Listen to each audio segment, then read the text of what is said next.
이번 시간에는 12장입니다. 컴퓨터 보안과 윤리라고 되어 있습니다. 이 과목이 컴퓨터 및 정보보호 개론인데 본격적으로 컴퓨터 보안, 정보보호에 관해서 이번 장에서 설명을 합니다. 설명을 할 때 보안 영역도 워낙 넓기 때문에 저희 정보보호학과에서 주로 배우는 교과 과정을 중심으로 해서 가장 핵심적인 보안 영역에 관한 개요를 소개해 드리는 것으로 진행을 하고자 합니다. 자, 정보보호학과의 포지셔닝입니다. 정보보호학과가 어떠한 위치를 차지하고 있는데 특히 다른 컴퓨터학과나 이런 IT 소프트웨어학과에 비해서 어떻게 다른지를 보여주는 장면인데요. 아마 여러분들이 뭐 전공진로 탐색 세미나나 학과 소개할 때 많이 보셨을 그런 화면입니다. 자, 일반적인 컴퓨터 학과하고 정보보호학과하고 유사한 부분들이 상당수가 있습니다.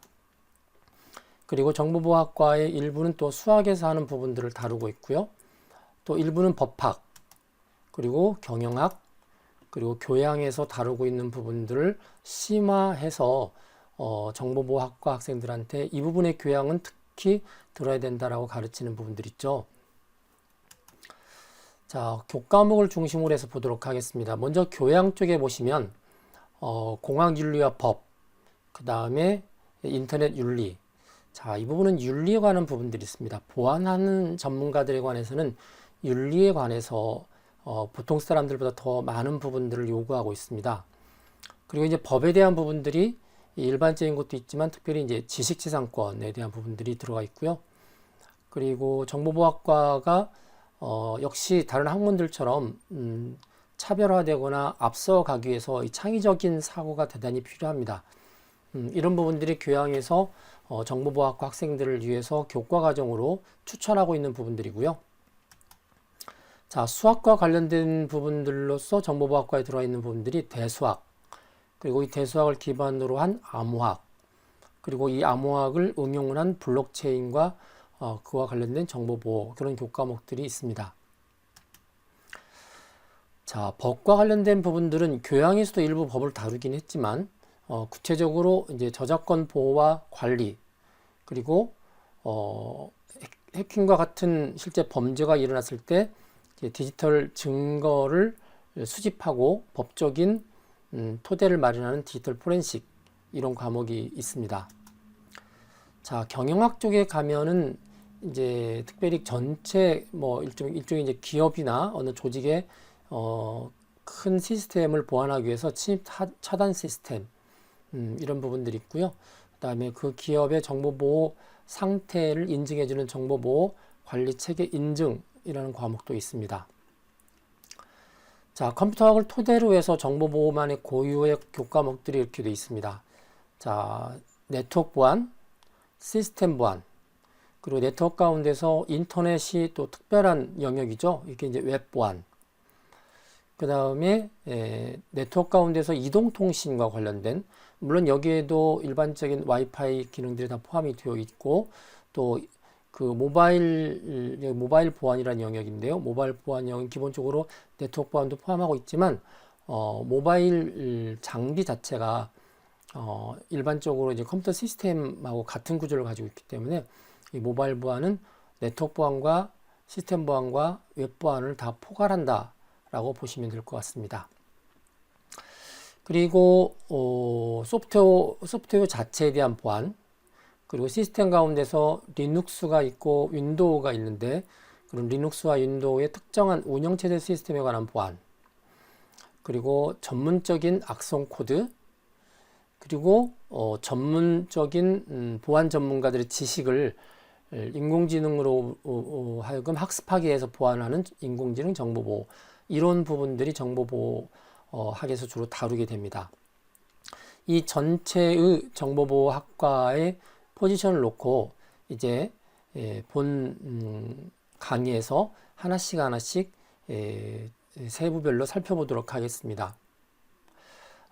대개는 이제 이 네트워크 보안, 시스템 보안이 양대 산맥이고요.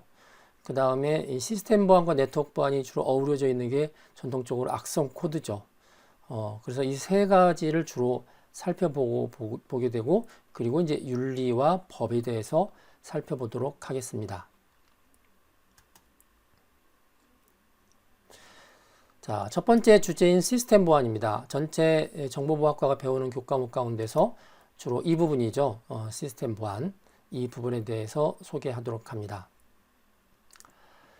자, 시스템을 해킹한다 그랬을 때 권한이 없는 외부 침입자가 시스템 안에 들어오는 경우를 이제 시스템 해킹이라고 하는데, 어떻게 그렇게 권한이 없는 자가 들어올 수 있을까? 여러 가지 방법이 있습니다. 그 중에 하나가 이제 여러분들이 정보 보호를 하게 되면 많이 쓰는 용어 중에 하나인데, brute force attack이라는 게 있습니다. 무차별 대입이라고 하는데, 정말 무식한 방법으로 하나에서 100까지 한 번씩 1번, 2번, 3번, 4번, 99번, 100번 이 100가지 방법이 있으면 100가지 방법을 다 시도해보는 그런 방법이죠. 가장 원시적인 방법입니다. 우리가 전통적으로 이야기할 때는 보통 물고기를 잡을 때, 냇가에서 물고기를 잡을 때 뭐 낚시로 잡을 수도 있고 그물로 잡을 수도 있지만, 가장 무식하면서도 가장 확실한 방법이 바로 이 무차별 대입 방법, 브루트 포스 어택인데요. 어떻게 잡냐면 일단 냇가의 하구를 막습니다. 그리고 일정 거리를 올라가서 위에 있는 또 상류를 막습니다. 그러면 막혀 있는 두 사이의 물은 갇혀 있죠. 그럼 이제 그때부터 어떻게 하느냐, 물을 퍼내는 겁니다. 물을 퍼내면서 결국 그 안에 있는 물고기를 잡는 방법인데, 아주 무식하고 원칙적인 방법이지만 가장 확실하죠. 시스템 해킹에서도 그런 방법이 사용되고 있습니다. 예를 들면 여러분이 어느 사이트의 아이디하고 패스워드를 가지고 있죠. 그러면 여러분의 아이디를 뭐 금방 알 수 있어요. 대개는 이메일을 많이 쓰거나 이메일에 있는 아이디를 같이 쓰기 때문에. 문제는 패스워드죠. 그래서 이 패스워드를 가능한 패스워드를 다 대입을 해보는 거죠. 영어 사전, 그다음에 특수 문자, 숫자, 그 사람의 이름, 뭐 자판의 구조 등등등등을 다 조합을 해서 나올 수 있는 가지수가 몇 건이 될까요? 아주 엄청나게 많습니다. 뭐 단어 사전, 영어 단어 사전만 해도 한 30만 단어에서 50만 단어, 또 그것들이 특별한 문자와 같이, 또 그 사람의 전화번호, 생년월일과 같이 등등등 조합을 해보면 아마 몇억 개, 몇십억 개 그 이상 더 나올 수 있겠죠. 그거를 하나씩 하는 겁니다. 근데 그게 어떻게 가능하냐면 다 사람이 개입하지 않고 컴퓨터를 이용해서 하기 때문에 아주 빠른 시간 내에, 우리가 볼 때는 굉장히 빠른 시간이죠. 컴퓨터 성능만 좋다고 그러면, 예를 들어 PC 같으면 한 일주일 정도 하루도 쉬지 않고 매일 돌려서 어떤 단어가 패스워드에 들어가 있는지를 찾아내는 거죠. 그래서 그걸 이제 이런 브루트 포스 어택에 의해서 패스워드가 노출되지 않도록 하기 위해서 패스워드의 컨비네이션을 아주 복잡하게 하라고 그러죠. 뭐 특수 문자가 하나 이상 들어가야 되고 숫자가 들어가야 되고 뭐 등등등등 하는 이유가, 단순한 단어로만 구성되어 있으면 브루트 포스 어택에 의해서 빨리 찾아지기 때문에 그렇고요. 특별한 문자와 숫자와 뭐 영어, 한글이 섞여 있으면 이게 이틀, 3일, 4일이 가도 못 찾아낼 확률이 대단히 크기 때문에 그렇습니다. 그래서 이 시스템 해킹할 때 알지 못하는 것을 해커가 어떻게 할까? 무차별 대입 공격을 하게 되는 경우가 있습니다. 자, 이 경우에 가능한 방법이 10억, 100억, 1000억, 1조가 된다고 해도 컴퓨터를 시켜서 하면 며칠이면 할 수 있기 때문에요. 이런 방법을 써서 하는 거죠. 목표 시스템을 공격하기 위해서 다양하고 방대한 값들을 꾸준히 입력하면서 만약에 정답인 값이 들어가면 시스템이 웰컴 이러면서 메시지가 나오겠죠. 시스템의 반응의 상태를 추적하는 공격이다. 시간 낭비의 가능성은 있지만 가진 게 시간밖에 없는 해커들한테는 가장 좋은 방법일 수도 있죠. 자, 시스템 해킹 하는 데 있어서의 이제 두 번째 방법은 시스템의 오류를 이용하는 겁니다. 자, 시스템이라는 것도 예를 들어서 여러분들이 안드로이드 시스템, 뭐 리눅스 시스템, 많은 운영체제 이야기할 때 이 시스템도 결국은 소프트웨어거든요. 사람이 만들었습니다. 그러다 보니 어디엔가는 오류가 있죠. 그래서 그 오류를 매일 내지는 일주일에 한 번씩 업그레이드를 시켜줍니다. 스마트 업데이트라는 걸 통해서 마이크로소프트사에서 그 다음에 삼성전자에서 자기네들이 팔았던 시스템의 오류가 발견이 되면 바로 그 오류를 이제 처리한 새로운 버전의 시스템을 다시 배포하죠. 그 사이에 아직 오류가 발견이 됐는데 아직 시스템에 의해서 보강되지 않았던 그 사이를 이용해서 공격을 하는 겁니다. 그래서 시스템을 만든 제작자조차도 모르는 여러 가지 오류를 공격하는 거죠. 이전부터 해커라고 그랬을 때 이 해커는 바로 이 시스템의 오류를 찾아내서 공격하는 사람들을 이야기했습니다. 그러다 보니 해커들이 어떤 시스템을 해킹하게 되면 그 해킹당한 원인을 찾아서 분석하고 다시는 해킹당하지 않도록 시스템을 고치게 되죠.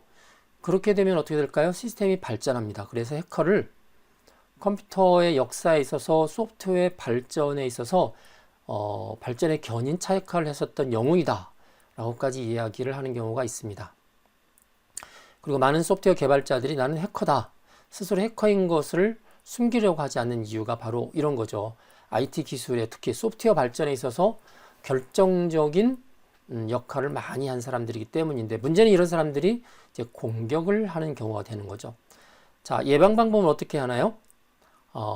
오류에 해당돼서 고친 부분들을 다시 바꿔치기 하는 건데, 여러분들이 이렇게 어디 팔다리가 쑤실 때 파스라고 이렇게 붙이는 파스 있죠? 그걸 보통 이제 패치로 합니다. 패치. 조각 헝겊 같은 건데, 패치를 지속적으로 시스템 가운데 이게 붙이는 겁니다. 이제 이거는 아무나 할 수 있는 게 아니라 관리자만이 할 수 있죠. 관리자 역할로 해서 패치를 붙이는 겁니다. 이게 이제 스마트 업그레이드, 업데이트 업그레이드가 되는 거죠. 이 패치가 관리자 입장에서 볼 때는 내가 관리하는 시스템이 한 50대 이상이 돼요. 50대가 시스템이 다 달라요.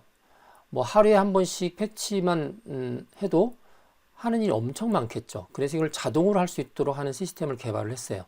그게 PMS라는 겁니다. 패치 매니지먼트 시스템. 그래서 패치가 자동으로 업그레이드 되는 거죠. 이 PMS 시스템을 도입을 하게 되면 뭐 50대, 100대의 시스템이 운영체제가 어떤 거냐, 운영체제의 버전이 몇 번이냐, 그러면 각각의 운영체제별, 버전별 패치가 이제 그 시스템을 만들었던 본사로부터 발생하는 순간 가지고 와서 자동으로 쫙 뿌려주면서 업그레이드를 시켜주는 게 바로 PMS입니다. 관리자 입장에서 굉장히 편하죠. 그런데 PMS를 해커나 악성 코드 배포자가 뚫어버리면 어떻게 되나요? PMS에다가만 악성 코드를 올려놓으면 관리하고 있는 50대, 100대가 다 감염됩니다. 그러니까 이게 이제 창과 방패 싸움이 계속되는 거죠. 자, 여러분들이 제로데이 어택이라는 걸 들어봤을 것 같아요. 한글로 번역하면 어떻게 되나요? 하루도 안 되는데 공격했다는 뜻이에요. 원데이면 하루고 제로데이면 0일이죠. 0일. 0일 어택. 이건 무슨 이야기냐면 시스템 오류가 발견됐어요. 사람들한테. 그러면 패치가 이루어질 때까지 시간이 걸리겠죠. 하다못해 하루, 이틀, 일주일 걸릴 겁니다. 그 사이에는 해커들이 마구 공격을 할 거예요. 그래서 이제 이게 특히 중국의 해커들 때문에 이런 현상이 벌어졌는데, 워낙 해커들이 많다 보니까 마이크로소프트사의 윈도우 10에 어떠한 문제가 있다라고 탁 뜨는 순간, 야, 그걸 이용해서 해킹을 하거나 그걸 이용해서 바이러스를 퍼뜨리려면은 내가 만든 이 툴을 갖다 써라. 그리고 이렇게 사이트에다가 올려놓는 해커들이 대단히 많습니다. 그러면 마이크로소프트사에서 실제 그 시스템 오류를 복구할 수 있는 패치를 만들기 전까지는 계속 공격이 들어오는데, 그거를 제로데이 어택이라고 합니다. 패치가 이루어지기 전에 빠르게 일어나는 해킹 공격. 보통 패치는 상식적으로 하루 이상이 걸린다고 봐요. 아무리 빨라도 하루. 오늘 시스템 오류가 발생했으면 내일 아침에 패치가 이루어지죠. 그런데 제로데이 어택은 그 하루가 되기도 전에 해킹이나 바이러스 공격이 일어나는 것을 제로데이 어택이라고 합니다. 자, 이번에는 어떤 또 해킹 방법이 있냐면 관리자가 실수를 하는 거예요. 실수. 그래서 관리자가 실수로 해서 시스템에 여러 가지 실행하는 환경 설정을 잘못해서 그걸 통해서 관리 외부에서 공격이 가해질 수가 있죠. 그래서 이제 예방하는 방법은 간단합니다. 관리자가 공부를 많이 해야 돼요. 시스템 관리자는 일반 사용자들보다 훨씬 더 공부를 많이 해야 되고요. 특히 시스템 관리 지침들을 잘 숙지해야 됩니다. 그리고 시스템에서는 외부에서 네트워크를 타고 누가 들어오는지, 그 다음에 시스템 안에서 어떤 일들이 벌어지는지를 수시로 어떤 이벤트가 발생할 때마다 로그 파일이라는 것을 만들어요. 이 로그 파일을 굉장히 중요하게 생각을 해야 됩니다. 이 로그 파일을 보고 문제가 있네, 환경을 좀 바꿔야겠네 라고 알아차릴 수도 있고요. 나중에 이제 심지어 해킹이 벌어지면 로그 파일을 통해서 언제 어떻게 해킹이 벌어졌는지, 소위 이제 디지털 포렌식에서 가장 중요하게 사용하는 파일이 바로 로그 파일입니다. 따라서 해커들은 자기가 해킹을 한 다음에 뭘 할까요? 로그 파일을 지우려고 합니다. 네, 자기 흔적이 남아있기 때문에 로그 파일을 지우려고 하기 때문에 보통 안드로이드 시스템, 리눅스 시스템, 윈도우 시스템에서는 사람이 로그인하거나 아니면 네트워크로 들어오거나 뭘 사용했을 때 로그 파일이 어디에 있는지가 다 알려져 있어요. 그래서 이런 이제 로그 파일이 누구나 다 아는 위치에다 남겨두는 것 외에도 다른 데에도 일부러 다른 디렉토리에도 남기는 게 좋죠. 왜냐면 지우려고 할 수도 있기 때문에. 그리고 함부로 못 지우게끔 권한을 상승시켜야 되는데, 사실 해커 정도 되면 시스템 권한을 다 갖고 있기 때문에 찾아서 지울 수가 있습니다. 그래서 제일 좋은 방법은 로그를 계속 꾸준히 쉴 틈 없이 계속 백업도 하고요. 그리고 관리자한테 이메일로 전송할 수 있도록 설정해 놓는 게 제일 좋죠. 로그 파일을 해커가 와서 지웠을 때 가장 최근에 전송됐던, 가장 최근에 백업됐던 로그 파일을 가지고 찾아야 되기 때문에 그렇습니다. 사실 해커가 어느 시스템을 해킹할 때 처음으로 들어와서 바로 해킹하는 경우는 거의 없습니다. 심리적으로 자기가 잡힐 수도 있죠. 그렇기 때문에 들어와서 처음에는 나쁜 짓 하지 않고요. 계속 왔다 갔다를 계속 하다가 지금은 괜찮다 익숙해지면 이제 그때 말썽을 벌이기 때문에, 만약에 이전에 로그 파일을 조금 가지고 있으면 문제를 일으켰던 그 날짜의 로그 파일이 사라진다고 해도 이미 보름 전, 한 달 전에 들락날락 했던 것들을 볼 수가 있어서 누구인지 추적할 수가 있습니다. 자, 그 다음에 해킹하는 방법이 주위의 정보를 이용한 공격이다 라고 그랬죠. 해커가 누구냐면 바로 옆자리에 앉아 있는 사람이에요. 내가 아이디와 패스워드를 잘 기억 못하니까 사실 여러분들이 사이트를 이래서 마케팅 사이트를 들어간다고 그럴 경우에 11번가 그 다음에 쿠팡 등등 아이디와 패스워드를 같이 사용하는 경우도 있지만, 어떤 사이트는 좀 까다로워서요. 패스워드를 10자, 그러니까 12자를 요구하는 경우가 있어요. 저는 패스워드를 보통 한 10자 썼는데 12자를 요구하죠. 그러면 또 패스워드를 어쩔 수 없이 또 긴 걸 만들어야 되잖아요. 자, 이런 규칙들이 다르다 보니까 아이디와 패스워드가 계속 나도 헷갈릴 정도가 되니까 써서 어디다가 기록을 해 놓는 거예요. 여러분들이 혹시 쉬리라는 영화를, 우리나라 한석규 씨가 나왔던 아주 오래된 영화인데, 그 쉬리에서 보면은 어떤 컴퓨터에 아이디와 패스워드를 어떻게 하냐면 그 사람이 책상 위에 메모장에다 이렇게 써붙여 놓은 걸 보고 알고 들어가는 장면이 나옵니다. 그래서 자기 아이디와 패스워드를 사용하는 것을 옆 사람이 몰래 보거나, 아니면 그거를 이제 종이 같은 데 쓴 다음에 없앤다고 찢어서 없애지 않고 그냥 구겨서 쓰레기통에 넣거나, 자, 이렇게 되면 이제 주위 사람들이 내 거 아이디와 패스워드를 통해서 시스템을 해킹하게 된다라는 거죠. 특히 이제 공개된 장소에서 여러분들이 시스템을 쓸 경우, 예를 들어서 스타벅스에서 쓴다. 스타벅스에서 무선 인터넷 와이파이를 통해서 쓰게 되잖아요. 그 경우는 그 아이디와 패스워드를 이렇게 공중에 떠도는 패킷을 잡아가지고 보통 이제 그 툴들이 있습니다. 와이드샥이라든지 이런 툴들이 있는데 그 툴들을 이용해서 찾아낼 수 있기 때문에 이런 경우는 조심해야 되고요.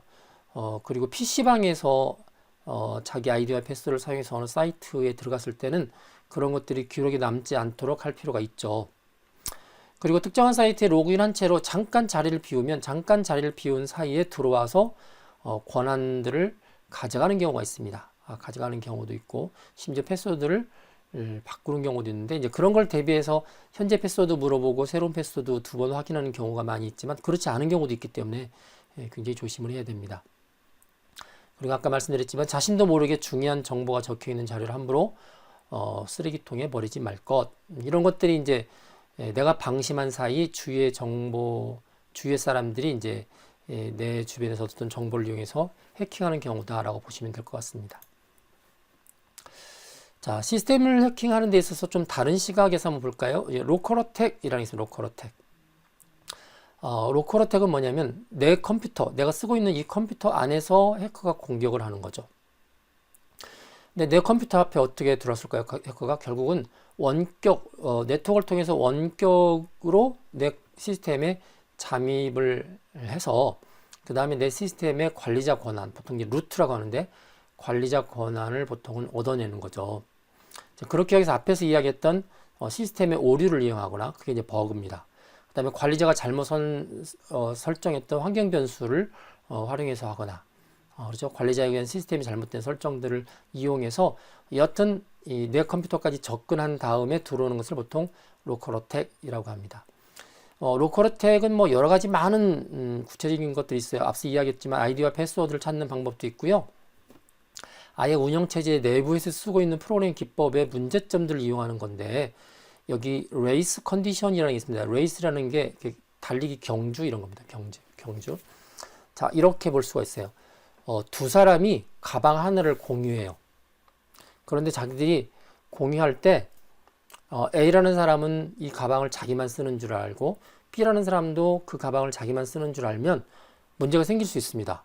왜냐면 A라는 사람이 가방에다가 뭘 넣은 다음에 나중에 꺼낼 때 자기가 넣었던 것을 꺼냈다고 생각을 하기 쉬운데 그 사이에 B라는 사람이 거기에 있는 것을 꺼내서 가져가 버리면 그리고 다른 걸 넣으면 엉망이 되죠. 그래서 보통 이제 이런 레이스 컨디션에 의해서 문제가 생기지 않도록 서로 잘 해야 되는데 어떤 경우는 시스템 프로그램이 잘못 작성이 돼서 그렇게 어긋나는 경우가 발생을 해요.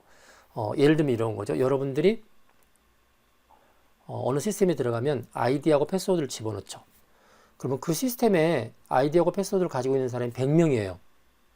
그러면 그 100명 거의 아이디와 패스워드는 어느 파일에 들어가 있겠죠. 그 파일은 누구 거냐면 관리자 거예요. 관리자가 100명 사용자의 아이디하고 패스워드가 들어가 있는 보통 패스워드 파일을 관리하고 있는데 자, 홍길동이라는 사람이 들어갑니다. 들어갈 때 바로 그 관리자 거의 패스워드 파일을 참조해야 되죠. 왜냐면 자기도 그 100명 중에 한 사람이니까. 자, 그럼 이제 경쟁 조건이 발생합니다. 홍길동이라는 사람이 패스워드 파일을 가지고 와서 자기 이름과 관련되어 있는 패스워드 항목을 읽어서 확인을 하는 과정이 필요한데 걔는 원래 관리자용 패스워드 파일이기 때문에 사실 그걸 살짝 볼 때는 관리자 권한이 적용이 돼요. 이제 그때 뭘 하느냐? 시스템 버그를 이용해서 관리자 권한이 적용되는 그때의 관리자로 촥 본인이 변신을 하는 이제 그런 버그가 존재하는 경우가 있습니다. 보통 이걸 레이스 컨디션이라고 하고요.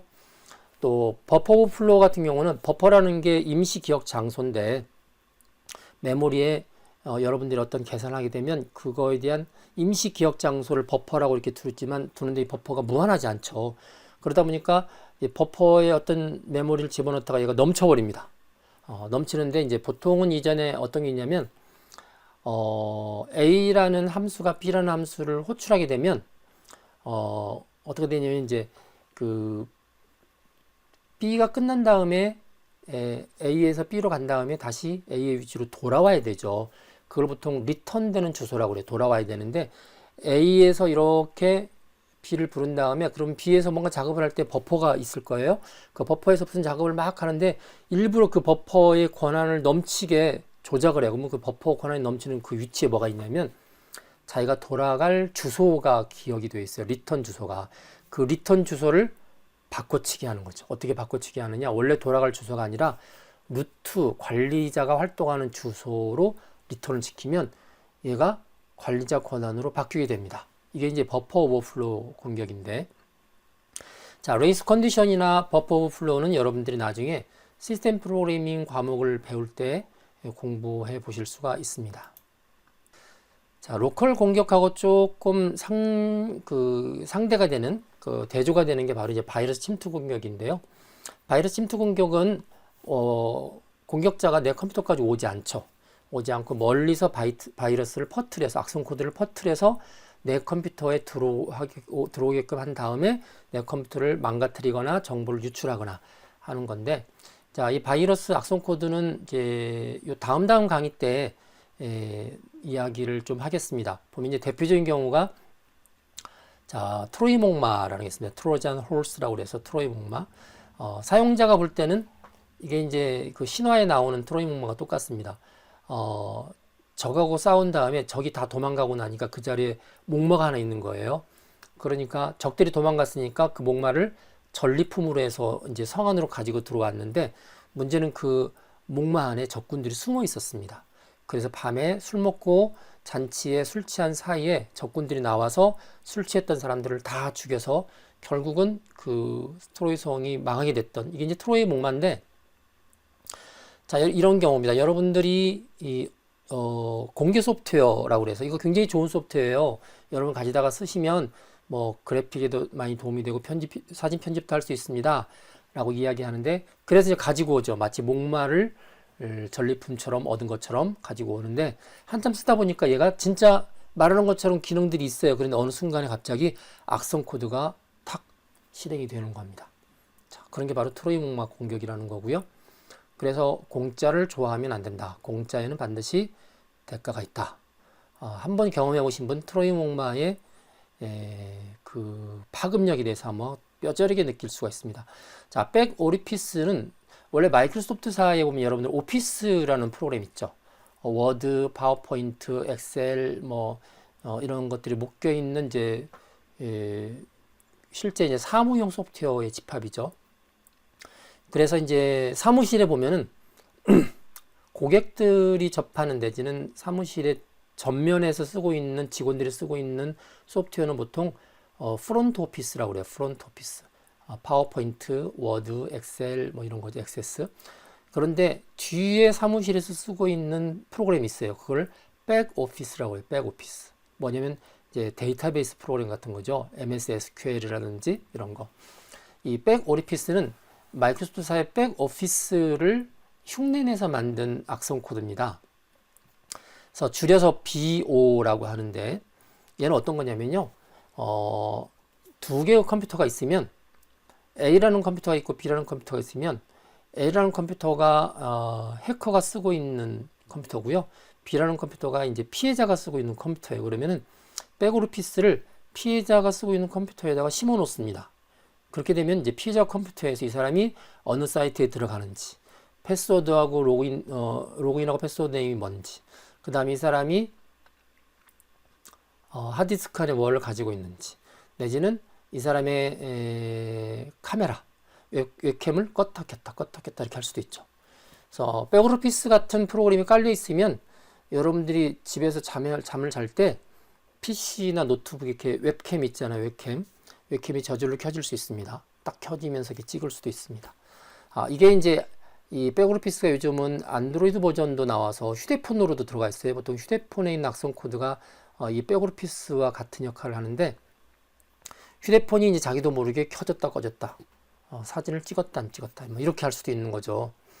그래서 이 백오피스 서버가 설치된, 서버라는 것은 서비스를 해주는 프로그램을 서버라고 그러죠. 그러면 이제 해커 입장에서는 피해자의 컴퓨터에 설치되어 있는 백오피스가 서버 프로그램입니다. 서버 프로그램. 왜냐면 해커한테 서비스를 해주는 거잖아요. 희생자의 정보를 제공해 주죠. 그러면 이제 해커가 쓰고 있는 백오피스의 짝이 있습니다. 짝. 그는 백오피스 클라이언트라고 합니다. 서버, 클라이언트. 두 개가 짝을 이루죠. 그래서 백오피스에 있는 서버를 통해서 희생자의 정보를 쭉 뽑아가지고 해커가 있는 백오피스 클라이언트 PC한테 제공을 해주는 겁니다. 자, 이 백오피스 악성 코드는 만들고 나서 비주얼 C++ 아마 짰을 텐데 소스를 공개를 했어요. 그래서 많은 사람들이 엄청난 원격지 서버 공격, 클라이언트 서버 공격 이런 부분들을 원격 PC 조종 이런 것들을 다 공부해서 쓸 수 있게 됐고요. 이제 좋게 쓰는 거는 이제 예를 들어 이런 거죠. PC실 원격 조정. 여러분들 PC실 40대로 되어 있는 PC실을 한 명이서 관리하려면 얼마나 힘드니까. 그러니까 앞에 있는 강사 PC에서 나머지 39대의 학생용 PC한테 프로그램을 쫙 밀어 설치할 수도 있고요. 39명의 학생들이 수업 중에 인터넷을 보려고 한다. 보고 있는지 안 보고 있는지를 다 들여다볼 수 있습니다. 강사용 PC에서. 백오피스를 기반으로 해서 작성을 한 PC 관리 프로그램들이 그렇죠. 그래서 요즘에 나오는 모든 PC 관리 프로그램들이라든지 아니면 핸드폰, 스마트폰, PC 원격 해킹 이런 것들의 근원은 이 백오피스다라고 보시면 될 것 같습니다. 이렇게 이제 백오피스도 크게 보면 악성 코드 바이러스로도 보고요. 그런데 이런 이제 바이러스를 침투시켜서 국가 전체가 흔들흔들했던 사건들이 우리나라에 있어서 2003년도 아마 여러분들이 아직 정신을 못 차릴 때죠. 그때 이제 국가에서 인터넷 대란이 우리나라에서 벌어진 적이 있었고요. 2009년도에는 우리나라 주요 정부기관, 언론사, 포털들이 전부 디도스 공격을 받아서 이 바이러스에 디도스 공격을 받아서 흔들린 적도 있었습니다. 자, 시스템 보안과 관련된 여러 가지 특별한 해킹 기법들이 많은데 최근에 좀 어렵지만 자주 사람들이 이야기하는 사례 두 가지만 이야기하겠습니다. 자, XSS 어렵죠, 단어가. 근데 이제 풀어 쓰면 이렇습니다. 크로스 사이트 스크립팅. 크로스 사이트. 사이트를 가로질러서 스크립트가 실행된다. 이런 뜻이에요. 자, 여기 그림을 볼까요? 여기 공격자 PC가 있고요. 여기 이제 피해자 PC가 있습니다. 그럼 여기 이제 홈페이지 서버라고 그러면 피해자가 들락날락 하는 이제 홈페이지죠. 그 홈페이지에다가 공격자가 몰래 크로스 사이트 스크립팅이라는 이제 스크립트 프로그램을 실어 놓습니다. 그리고 이제 피해자들이 가져갈 만한 어떤 미끼를 아까 이야기했듯이 트로이 목마처럼 미끼를 딱 좋은 사진, 좋은 동영상 이렇게 하면 이제 다운로드 받죠. 그래서 크로스 사이트 스크립트가 전송이 되죠. 그래서 이 PC에서 실행이 됩니다. 주로 홈페이지에서 보면 이제 홈페이지가 이렇게 프레임들로 나눠져 있는데 그 이제 다른 쪽 프레임들 이런 데 이제 숨어 있죠. 그래서 크로스 사이트 스크립트가 사용자의 PC에서 실행이 돼서 그 실행된 결과가 어떻게 되나요? 바로 이 해커가 지정한 해커의 PC IP 주소 쪽으로 정보들이 갑니다. 주로 뭐가 갈까요? 사용자의 정보죠. 쿠키라든지 몇 가지 정보들이 이제 갑니다. 그래서 공격자가 미리 작성해 놓은 악성 스크립트를 인지하지 못한 피해자가 웹브라우저를 통해서 실수로 자기의 컴퓨터 안에 다운로드한 다음에 다운로드까지 괜찮아요. 실행만 안 하면 되는데 이걸 실행해 버렸네요. 그럼 이제 그 스크립트가 실행되죠. 웹브라우저 안에 자바스크립트라든지 윈도우 스크립트 같은 게 있는데 스크립트가 실행이 됩니다. 실행하면서 이 피해자의 컴퓨터에 있는 정보를 끌고 나가는 거죠. 그래서 피해자의 쿠키 같은 것이 전달이 되면 이게 이제 웹브라우저가 계속 그 쿠키에서 이동 이렇게 되는데 보통 세션이 형성이 돼서 끝날 때까지 계속 지원을 받는데 그 세션을 얘가 가져갑니다. 그래서 그 뒤부터 피해자처럼 행동을 할 수도 있고 아니면 아예 이제 이 피해자를 가짜 사이트 가운데 끌어들여서 거기서 바이러스를 본격적으로 다운받게 할 수도 있는 거죠. 이게 이제 크로스 사이트 스크립팅이라는 거고요. 여러분들이 나중에 이제 크로스 사이트 스크립트의 구체적인 코딩을 배우게 되면 특히 이제 홈페이지 프론트 웹 쪽 코딩을 배우게 되면 체험해 볼 수가 있습니다. 이제 비슷한 게 CSRF라는 게 있습니다. 크로스 사이트 앞에 똑같죠. 근데 이 크로스를 X를 안 쓰고 앞에는 X를 썼는데 얘는 C를 썼습니다. 크로스 사이트 리퀘스트 포저리. 포저리라는 게 유조 변조 이런 뜻인데요. 요청을 변조했다는 거죠. 그림을 보죠. 똑같습니다.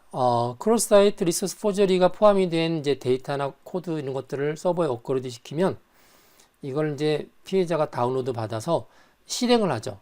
자, 크로스 사이트 스크립트는 그 실행되는 게 PC에서 실행이 되죠. PC에서 실행되니까 PC 안에 있는 쿠키라든지 개인정보들을 얘가 공격자한테 가져다 줘서 그래서 이제 피해자의 정보가 털리거나 피해자가 이상한 사이트로 유인되거나 피해자의 세션을 공격자가 가로채거나 이렇게 되는데요. 이 경우는 이제 피해자가 실행하는 게 아니라 다운로드 받으면서 그거와 관련된 해당 이 CSRF의 이제 웹서버 안에 스크립트로 존재를 해요. 아까 크로스 사이트 스크립트는 이쪽에 가 있지만 CSRF는 이쪽에 있습니다. 그래서 다운로드 받으면서 얘를 실행시키라고 그러면 이제 실행되는 부분이 클라이언트에서 실행되는 경우도 있지만 서버에서 피해자, 사용자의 요청에서 실행되는 경우가 있습니다. 바로 CSRF가 그 경우죠. 서버에서 CSRF가 실행이 되고 그거에 의해서 이제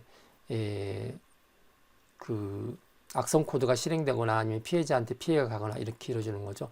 두 개 비슷하지만 여하튼 공격자가 유도를 해서 피해자가 그거를 다운로드 받아서 실행하거나 다운로드 받지 않지만 접근해서 실행을 지시하거나 그렇게 하게 되는데 이제 전자는 크로스사이트 스크립트라고 하고요. 후자 이거는 크로스사이트 리퀘스트 포저리 리퀘스트라는 거는 이제 피해자가 이 서버한테 요청하는 그런 부분 때문에 들어가 있는 경우죠.